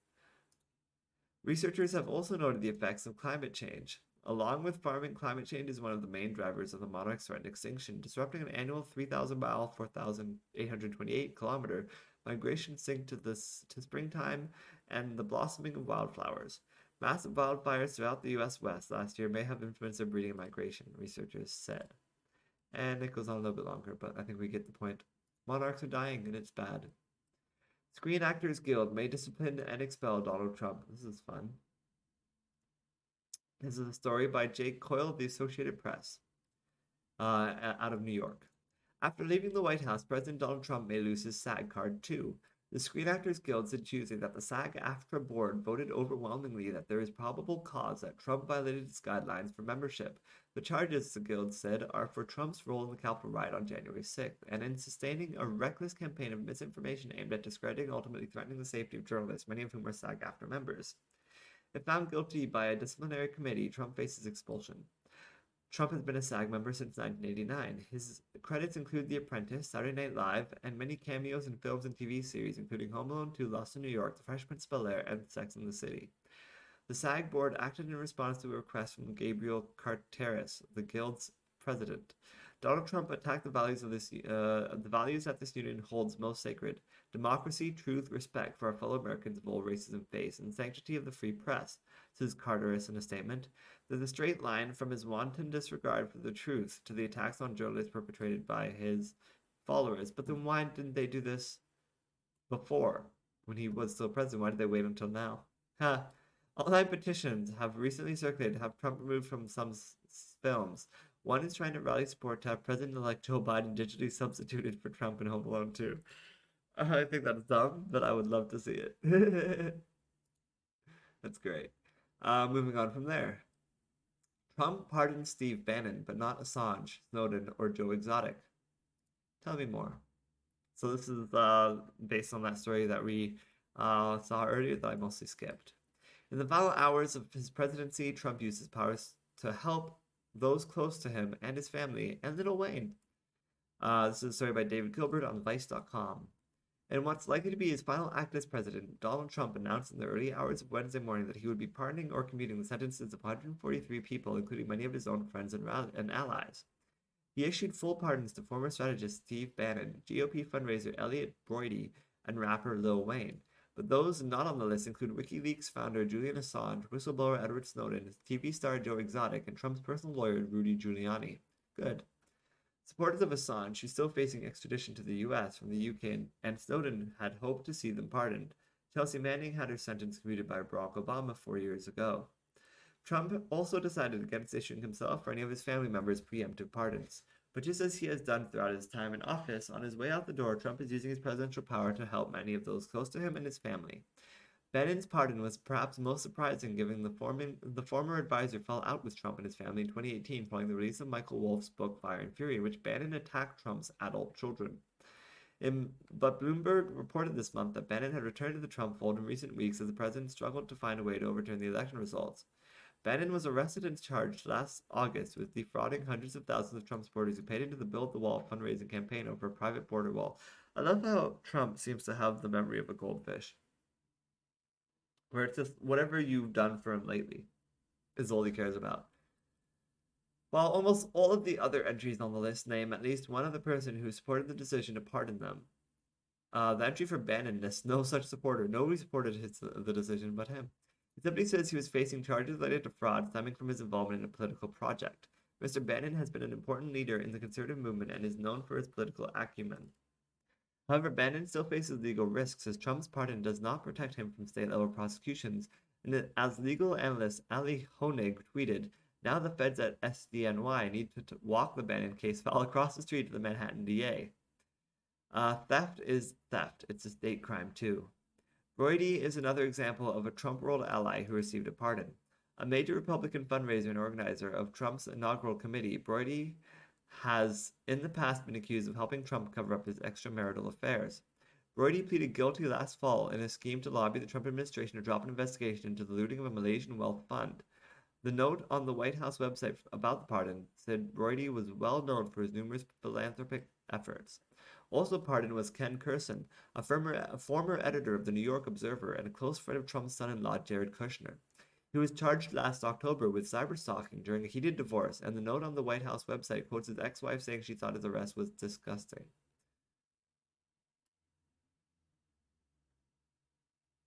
However, Curson was not charged with stalking his ex-wife, but three other people, including following them to work, smearing their names using aliases, and in one case concocting a false accusation against one of his victims of improper conduct with a minor. Yuck. Even Nixon didn't pardon his cronies on the way out. Noah Bookbinder, the executive director of Citizens for Responsibility and Ethics in Washington, said in a statement, amazingly, in his final 24 hours in office, Donald Trump found one more way to fail to live up to the ethical standard of Richard Nixon. Trump also pardoned a number of former lawmakers who had been found guilty of corruption and bribery while in office. He pardoned former Representative Rick Renzi, an Arizona Republican who served 3 years for corruption, money laundering, and other charges, while former Representative Duke Cunningham of California, who was convicted of accepting $2.4 million in bribes from defense contractors, received a conditional pardon. Trump commuted the prison sentence of former Detroit Mayor Kwame Kilpatrick, who has served about 7 years behind bars for a racketeering and bribery scheme. Trump also pardoned Anthony Lewandowski, a former Google engineer who stole a massive cache of secret files from the company's self-driving car division and was sentenced to 18 months in prison last August for what the judge called the biggest trade secret crime I have ever seen. The pardon was granted thanks in part to the lobbying of Peter Thiel, one of the only Trump supporters in Silicon Valley, and Palmer Luckey, the former Oculus executive who held a Trump fundraiser in October. Trump had been considering issuing preemptive pardons for himself, members of his own family, but, according to CNN, he was talked out of it by White House counsel Pat Cipollone last week, who warned that such a move would give the perception of guilt, leaving him vulnerable to reprisals and put him in a legally perilous position. One of those who seemed certain they would be included on the pardon list was Joe Exotic, the criminally convicted star of Netflix's Tiger King documentary, who even hired a stretch limo and parked it outside his prison on Tuesday in anticipation of his release. Well, that was dumb. Moving on from there. Trump did one thing while in office to drain the swamp. He just revoked it. I find this fascinating. And this is to people who still think that Trump is awesome and that we're all full of shit for not supporting him. Here we go. No explanation was given for Trump's decision to rescind the order in the dying hours of his administration. This is a story by David Gilbert on January 20th, 2021. I forgot to give the dates before. His critics always saw Donald Trump's campaign promise to drain the swamp as little more than a catchy motto to... Yeah, okay, fine. They fixed the date thing. Are they listening to me?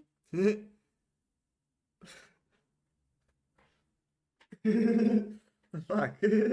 They actually wrote out the date correctly. What the hell? Okay. His critics always saw Donald Trump's campaign promise to drain the swamp as little more than a catchy motto to help him win the 2016 election. In the dying hours of his presidency on Wednesday morning, he proved them right. Moments after issuing 143 pardons and commutations to friends, allies, rappers, and corrupt lawmakers, Trump rescinded Executive Order 13770, which had banned appointees of the administration from lobbying the government for 5 years or ever working for foreign governments after they left their posts. Trump signed the order just 8 days into his presidency on January 28, 2017. So the whole point is that it's supposed to prevent corruption because it prevents people from going on from the government to take the government secrets and go to someone else and be like, here's all your secrets. And pretty much it keeps him from profiting off of their work at the White House. And he signed it 8 days into his presidency saying, see, I am against the swamp. We got to drain that swamp. He added when he did that, most of the people standing behind me will not be able to go to work after they leave the government, he says. The order had forced federal employees to sign a pledge saying they would never work as a registered foreign lobbyist or lobbying the federal agencies where they worked for a period of 5 years. No explanation was given for Trump's 11th hour decision to rescind the order.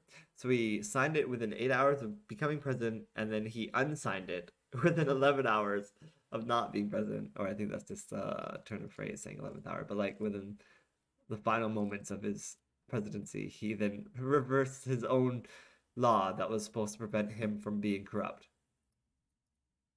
Wonderful. During his time in office, Trump did little to follow through on his attacks against what he called the swamp, or curb the power and influence wielded by moneyed interests in Washington.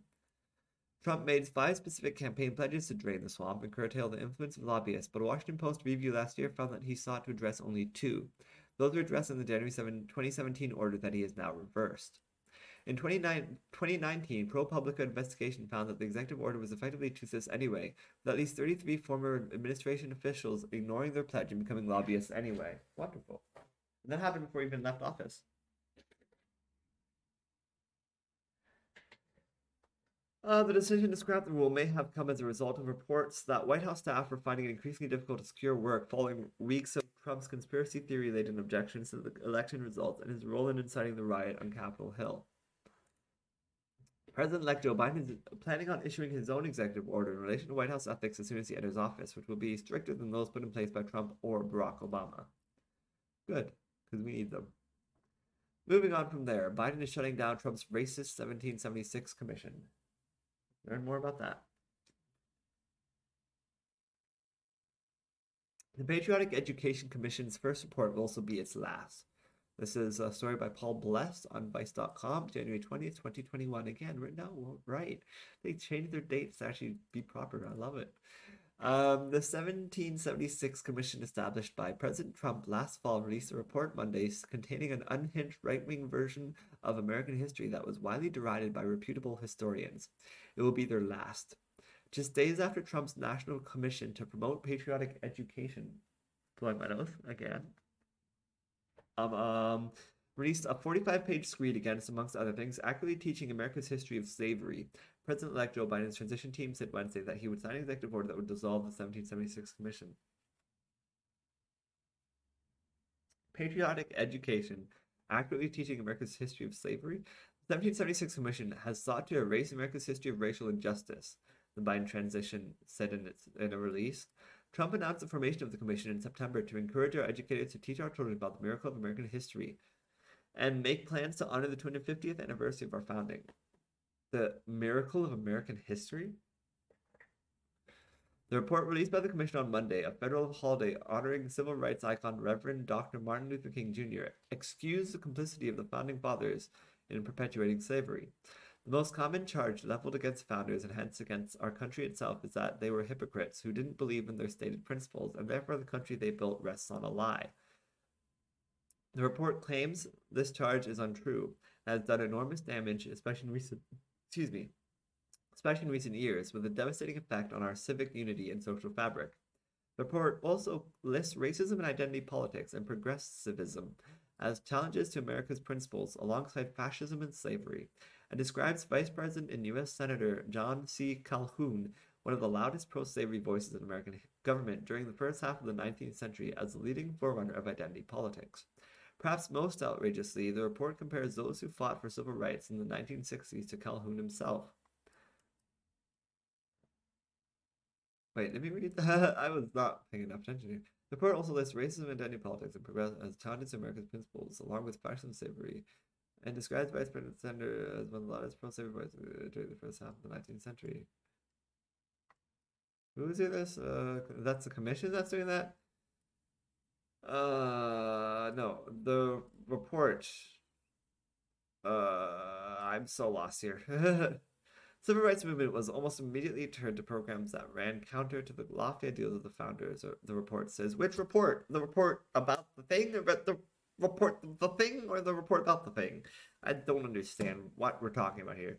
The report presents itself as an objective, ideology-free version of American history that should guide American history education.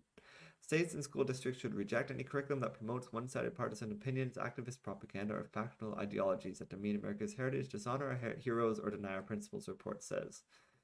Anytime teachers or administrators promote political agendas in the classroom, they abuse their platform and dishonor every family who trusts them with their children's education and moral development. The report was a response to the New York Times Pulitzer Prize-winning 1619 project, which the newspaper and Pulitzer Center developed into a curriculum for educators. Historians overwhelmingly rejected the 1776 report upon its release.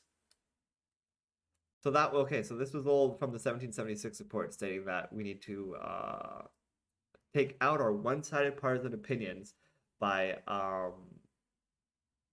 or factional ideologies that demean America's heritage, dishonor our heroes, or deny it. So basically, it sounds like it's against things like taking down statues, because saying, well, you guys pretend like this guy was a hero, but really he was a total asshole who raped women and tortured people and had tons of slaves and shit. And was just an absolutely horrible person and history was a lie.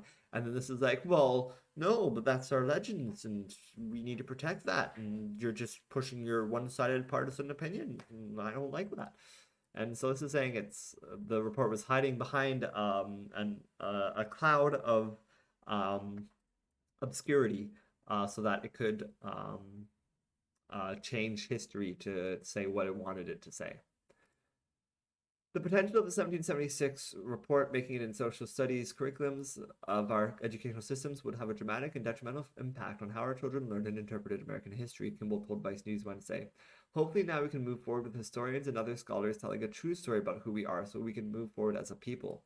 The dissolution of the commission comes as part of a wave of planned executive actions, which the soon-to-be president says will advance racial equity, a stark departure from the current administration's rollbacks of affirmative action, broadsides against diversity training, and embrace of discriminatory housing policies. Biden, who clashed with the future Vice President-elect Kamala Harris during the Democratic primary over his opposite of desegregation busing, early in his Senate career, has vowed to prioritize racial justice in his administration. Here is one of the most racist presidents we've had in modern history, Biden said of Trump during a presidential debate last October. He pours fuel on every single racist fire. And we're going to put those racist fires out. That's what Biden wants to do. Moving on from there, Biden will rejoin Paris Accord and halt Arctic drilling on first day in office. This is another Vice story, January 20, 2021, by Becky Ferreira. Joe Biden is taking immediate action on climate when he assumes office on Wednesday, rolling back some of the Trump administration's most egregious policies. The U.S. will rejoin the Pirate Climate Accords. Arr!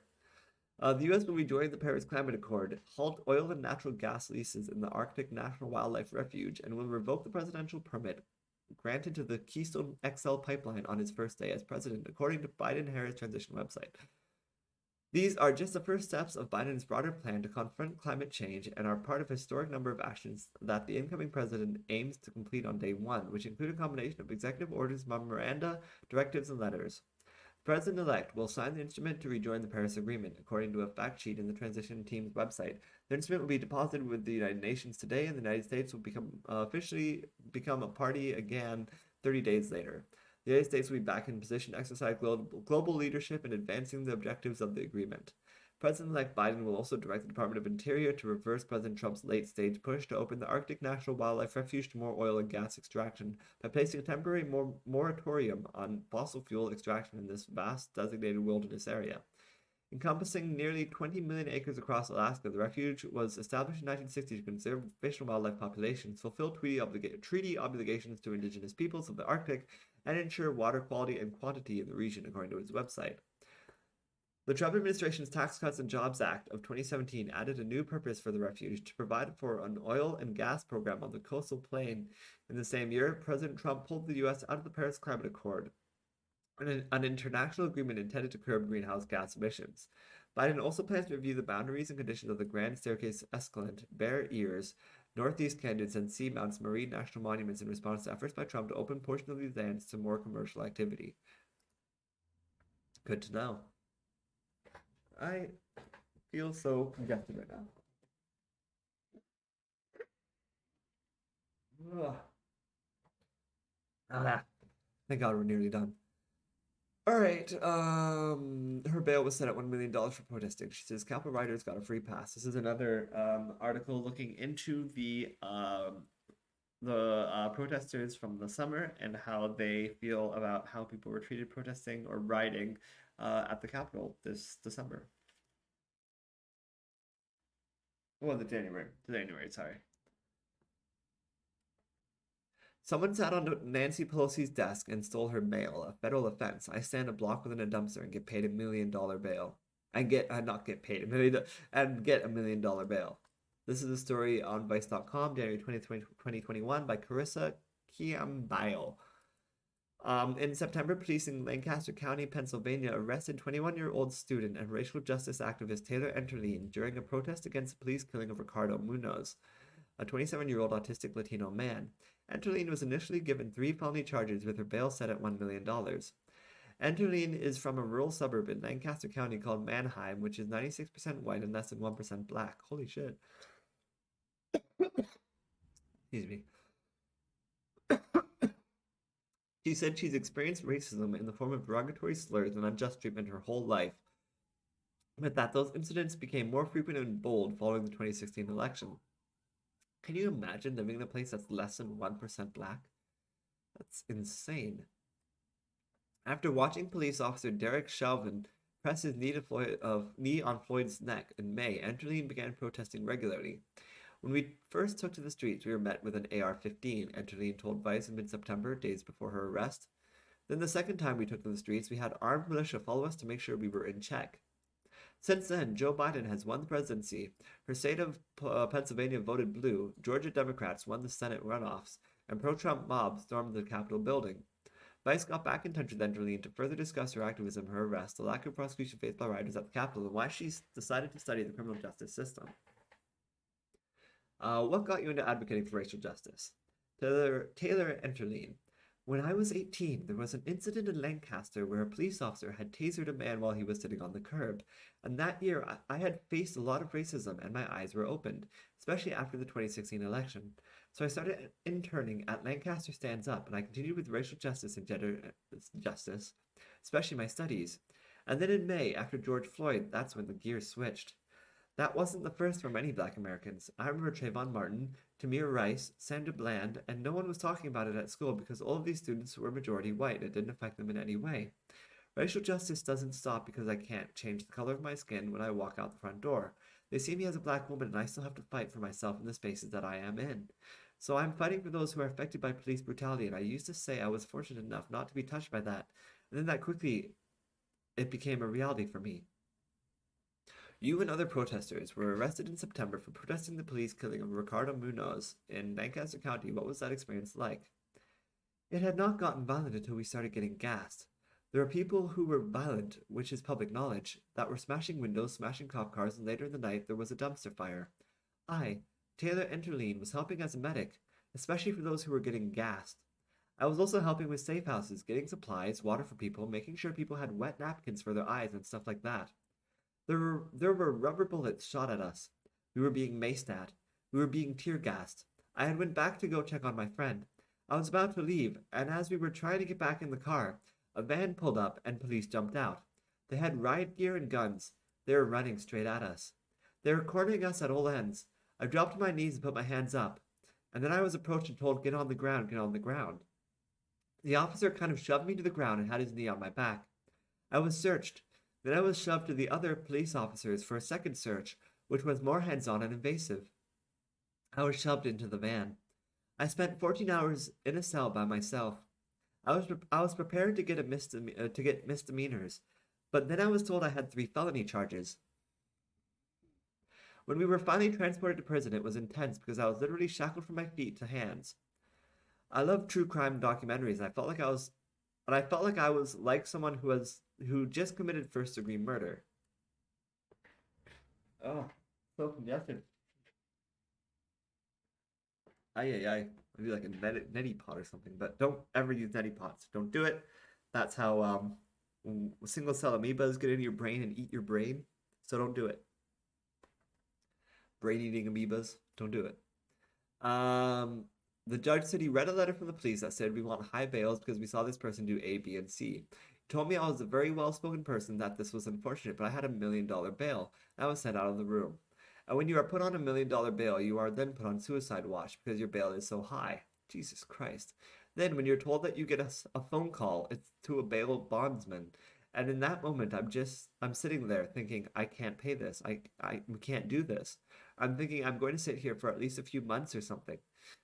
We're finally moved into the block. I just hope people understand that it's not humane in prisons, especially under COVID. It was a really traumatizing time because we were on suicide watch. We didn't get toothbrushes. Insane. How did that experience impact you? So they did literally nothing wrong. She was a medic, and she got $1 billion bail, and yet people who stormed the Capitol didn't even get arrested. They just got away and got to go home. When you know you're innocent, how did that experience impact you? When you know you're innocent, you know you're not supposed to be there. It's a very angry and emotional thing. You can minimize your experience because you can say people go through this all the time, but it's actually why we need more justice reform and abolition.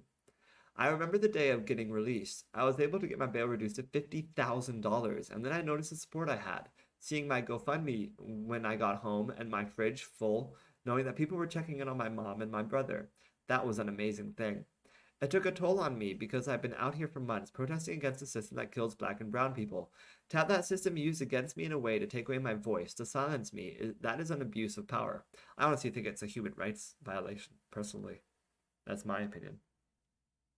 The Lancaster police and those in power in Lancaster know that something was done wrong because the bail was dropped significantly. No shit. I think the line, personally, like what makes being a protester on the streets in Charlottesville or wherever different than being an invader of the Capitol of a government building where you invade government offices, put government employees at risk. Like there's such a difference between a peaceful gathering, which we're supposed to allow within the American Constitution. We're supposed to allow protests and an actual siege of a government building. Like sieging is wrong. Sieging is bad. Protesting, not wrong, not bad. If those people, if those far right extreme people had stood outside the Capitol building, yelled and screamed, and then went home, we would not be yelling that they should be arrested. Even if they'd set a dumpster fire, we would not be yelling that they should be arrested. If they broke some windows of some buildings, we would not be. Maybe we would yell that the people who broke the windows should get arrested for destroying property. But that's it. We wouldn't expect mass arrests of everyone. But like, meanwhile, these people actually did suffer mass arrests of like everyone, and they didn't do anything. How does that experience shape your thoughts on what happened at the Capitol on January 6th? I'm not surprised. Anyone who's surprised hasn't been paying attention. From 2016 in Charlottesville, that should have been the first eye-opener. Those in the GOP and those who hold power, and especially my own Congressman Lloyd Smucker, those people who enabled that rhetoric, enabled white supremacy, enabled and coddled that base, they opened the doors for them. It's interesting to me because the people who stormed the Capitol weren't faced with the same violence that the protesters had been faced with. We all know if Black Lives Matter, if Black Lives Matter did that, it would be a different story. It was infuriating because I watched as hundreds walked out of the Capitol. At first, there were only 13 arrests. Someone sat on Nancy Pelosi's desk and stole her mail. Federal offense. I stand a block within a dumpster and get $1 million bail. What are you looking for in the rest of 2021 and years to come? I would say for a lot of black and brown folks to take time to sit back. I feel like we've experienced a lot. I'm hoping we can move forward, but also I want to see those who enabled this rhetoric held accountable. Me too. It's always going to take a while for equity and fair justice, but we keep working on it. One of the reasons I've gotten into the criminal justice major is because I 100% believe in knowing thy enemy. It's hard to work within a system, but it's possible. I would definitely want to help those who have criminal cases and need that guidance. I want to work with juveniles, especially because of the school to prison pipeline.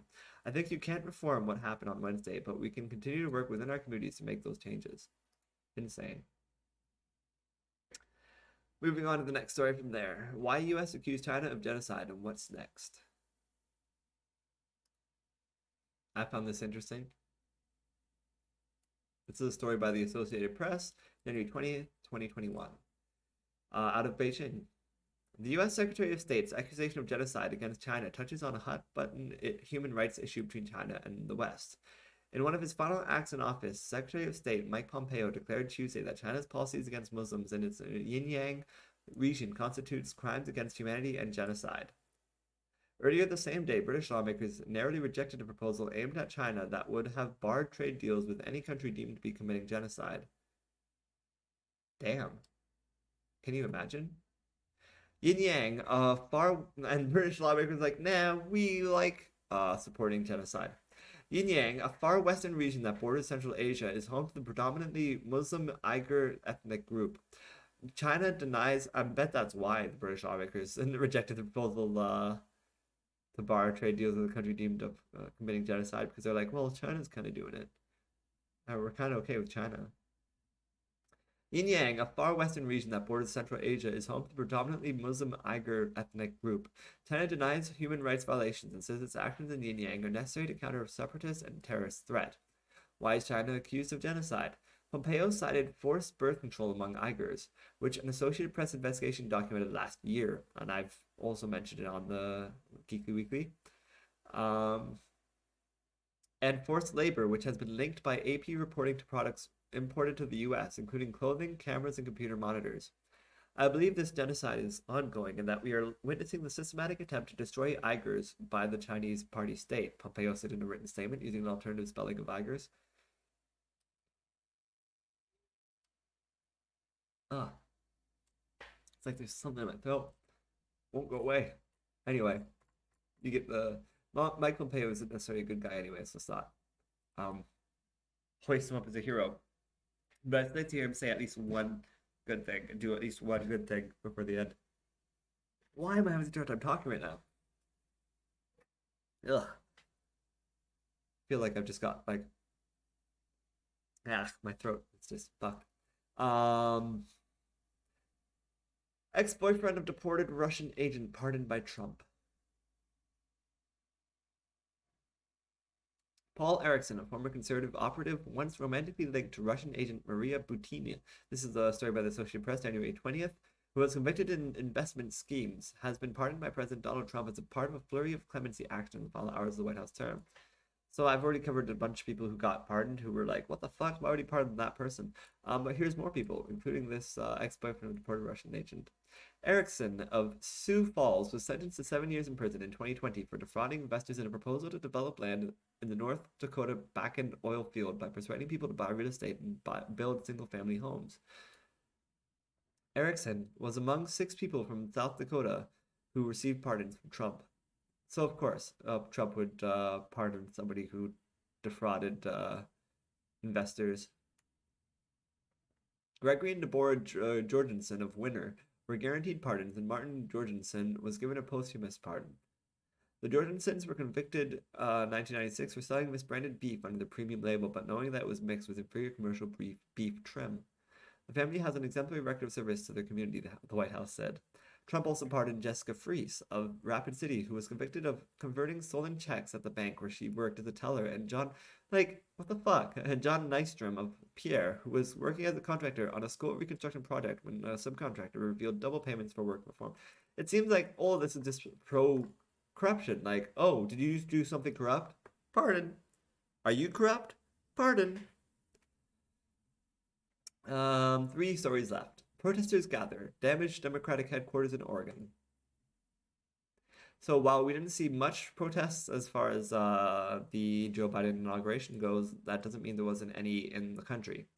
In Portland, Oregon, this is a story by the Associated Press on January 20, 2021.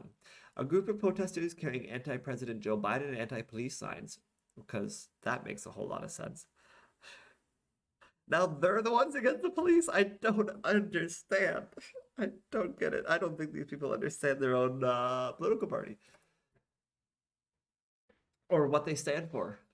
Were marching Wednesday in Portland, Oregon, streets and damaged the headquarters of the Democratic Party of Oregon, police said. The group smashed windows and spray painted anarchist symbols at the political party building. It was one of at least 4 groups planning to gather in the city on Inauguration Day, police said. Police said on Twitter that officers on bicycles had entered the crowd to contact someone with a weapon and remove poles affixed to a banner that they thought could be used as a weapon. Police in the crowd swarmed the officers and threw objects at the officers, who used a smoke canister to get away. Sounds so ninja. It's like something just like run. Portland has been the site of frequent protests, many involving violent clashes between officers and demonstrators, ever since the police killing of George Floyd in Minneapolis in May. Over the summer, there were demonstrations for more than 100 straight days. Mayor Ted Wheeler recently decried what he described as a segment of violent agitators who detract from the message of police accountability and should be subject to more severe punishment. Absolutely. Like the people who are actively vandalizing, sure, go after them to stop mass arresting Democrats for the acts of the few and then ignoring the mass acts of the many when it comes to the Republican. That's what people are having issues with here. And it keeps happening again and again and again. I mean, they did all that, and what did they get for it? There was one police officer, and he had a smoke bomb to get out of there. Like they didn't. QAnon, whereas for stuff happening in the suburbs, like they would be surrounded just for standing in the street. Or there's a dumpster fire and she got arrested just for standing near the dumpster fire and having nothing to do with it. Like, these are not similar at all. QAnon in crisis as Day of Reckoning fails to materialize. This is a story I enjoyed reading, so I'm glad we've gotten this far. This is a story on Ars Technica. I don't often do stories from them. On January 21st, 2021, a pro-Trump cult believed election results would be violently overturned on January 20th. QAnon adherents called it the storm. At midday on Wednesday, there were supposed to be blackouts across the U.S., military tribunals led by Donald Trump, and a mass execution of Democrats in the streets. Can't believe they actually thought that would happen. Like, there's literally like millions of people like, what? You mean they didn't mass execute Democrats in the streets just for being liberals? I really thought that was a common sense and moral thing that we were supposed to do. It did not happen. Instead, Joe Biden was inaugurated as the 46th U.S. president, and the day of reckoning anticipated by the pro-Trump conspiracy cult failed to materialize, dismaying the faithful. QAnon believers invested all their remaining hopes in false beliefs that Trump would take action, validating their theories before or during the inauguration, said Jared Holt, a research fellow focused on extremism at the Atlantic Council's Digital Forensic Research Lab. For some followers, watching Biden and Vice President Kamala Harris win in office was a breaking point in their beliefs. QAnon followers had been among the rioters who stormed the U.S. Capitol on January 6th in the hopes of overturning the results of the November presidential election, which Trump and many of his followers say was rigged. According to QAnon prophecies, Trump would maintain power as electrical outages spread across the U.S. on January 20th. When the lights stayed on in America, the mood in QAnon circles turned dark. Believers began proclaiming nothing on messaging apps, their verdicts sometimes accompanied by angry faces or broken heart emojis. We all got scammed. You caused us all to lose friends over this charade, posted one member of a QAnon discussion group created a few days after the Capitol riot. Now we all sit with egg on our face. Yeah. That is hilarious. At least one person has faced reality. Holy shit. I was delusional. And now we have egg on our... Why did you believe them? That's what I don't understand. Why would you just believe some random person over like common sense and human decency? I don't get it. Q, the pseudonymous Q, the pseudonymous poster or posters behind the nearly 5,000 arcane messages that form the central scripture of the conspiracy theory do not offer any explanation. But Ron Watkins, whose father owns an image board where QAnon's posts are hosted, said, "We gave it our all. Now we need to keep our chins up and go back to our lives as best we are able." The setback was only the latest in a series of reversals for the QAnon movement, whose ranks grew dramatically in 2020 during coronavirus pandemic-related lockdowns. Facebook said on Tuesday that it had removed more than 40,000 QAnon Facebook and Instagram pages and accounts since August as part of a clampdown on extremists. Accounts belonging to QAnon influencers were removed by Twitter earlier this month, shortly before the website permanently suspended Mr. Trump. QAnon supporters were also affected by the closure of Parler, the free speech social network, popular with conservatives after Amazon suspended web hosting services to the platform earlier this month. We are almost at 2 hours.